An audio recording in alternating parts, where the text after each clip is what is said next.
Welcome to Leon's Chainsaw Parts and Repair. Today we received in the mail a recoil spring, and that goes to the Super Pro 81. Wade through the mess here, and there she is. Okay, so it's unfortunate that it chose to fail on me while I was cutting up there, but we were able to keep going. We'll see the condition of the rope and see if it actually needs to be replaced or if it doesn't. Most of these left-hand start 10 series saws, the ProMax 700, 800, 805, Super Pro 80, 81, all of those are going to service the same basic way here. You really, unless there's a reason to, don't have to take the whole shroud off. This cover is adequate. But this cover is also going to be under a little bit of tension here.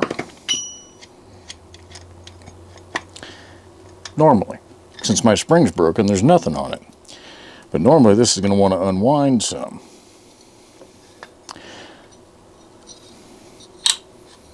Yeah, there's nothing there. I want to check the condition of this rope. Oh, there is nothing wrong with that rope. We are not doing anything with it. All right, so the recoil spring is right underneath this.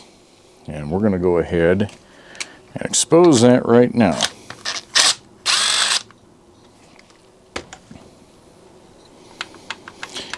Now the starter, the spring is going to be caught.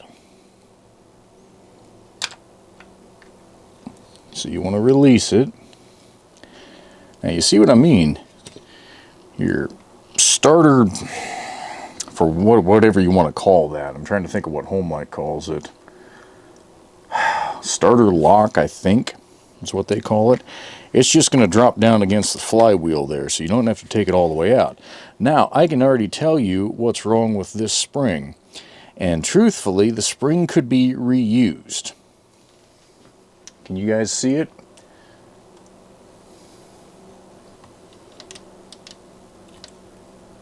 You can now. And in case you can't, go to there. So the end bent. Maybe it broke and then caught like this. I don't know. I'm going to go ahead and replace it. I have a replacement spring here. Therefore, to me, it makes no sense. And because this saw is a gift, I don't want there to be, any issues with it. Now, McCulloch was not a big fan of using spring retainers, or retained springs, I should say. A container is not necessary, but it's nice when the outer band is riveted so that you can wind the spring up and put it in without having to hold the tension on it. Well, McCulloch was not a big fan of doing that. They were a big fan of the let it blow up and let the guys figure it out model. So when I take this out, it's going to explode. And the new one in the pack has a sheet metal or a little band around it that's holding it together that will also explode.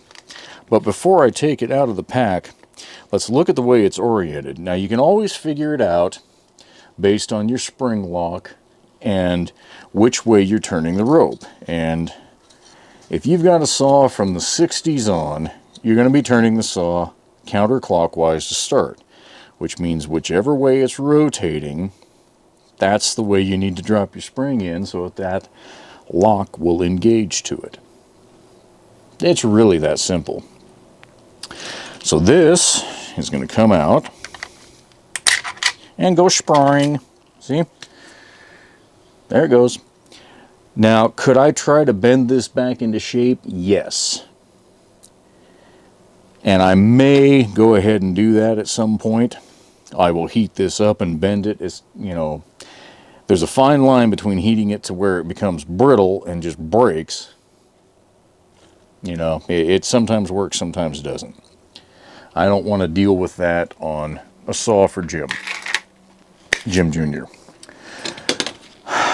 So there's two ways you can go about this. You can do the way that I typically do, which is get it all wound up tight. Not quite that tight, but get it wound up tight, hold on to it, snap it in, and then let it go. Or you can let it explode and hook your first coil in and just slowly feed it into place. Neither way is right or wrong. Either one will achieve the same damn thing. It's just whatever works best for you. Over the years, I've gotten pretty good at winding it and holding it. This one's already nice and wound.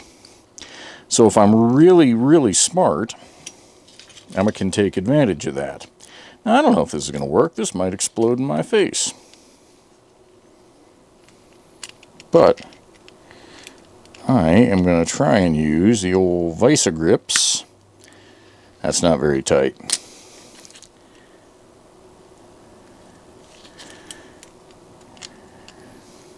That's good and too tight. And I don't want it sticking down too low. Alright, now I can take that cover off. That retainer cover.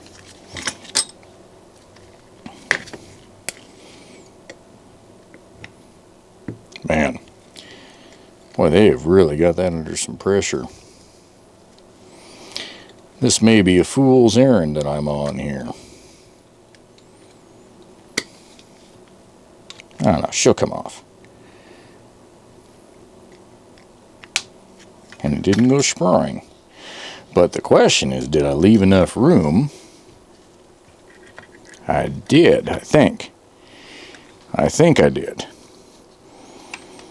So once you get it lined up where you want it, release the Kraken.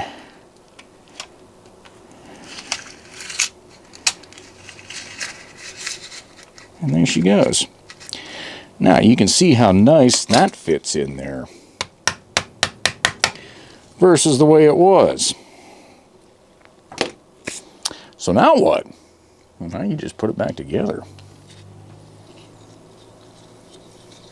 I'm going to wind up most of this rope because then I don't have to deal with it later.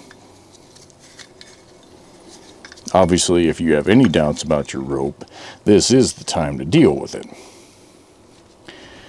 Okay. And that slipped in pretty easily. You may have to fight with it a little bit in terms of rotating it back and forth to get it to drop down. You don't want to crush the spring. Okay. In theory, that's it. So to tension it, it's a pretty healthy spring. Just pull it around once, drop it into place and see. That's a little loose. We're going to go one more turn.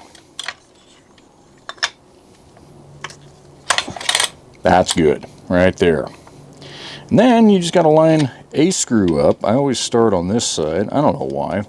Mainly because it's easy for me to look down and see it right there and not put my head in front of the camera. That's kind of a thing. If you're not dealing with a camera, just pick whatever screw you can see, because once you establish one point, you got it narrowed down pretty nicely.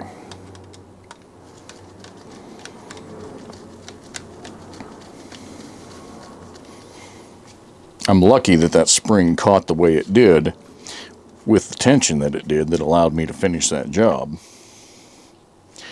Or at least that tank of fuel, or close to. It got me far enough along that I wasn't terribly upset. Okay, and that's it. That's all there is to it. Now we're fixed. Now all I got to do is blow this saw off and get some of the crap off of it, and it's ready for Jim. But more importantly, there you go. Super simple starter recoil spring replacement on a left-hand McCulloch 10 series and family saw. We'll catch you guys in the next video.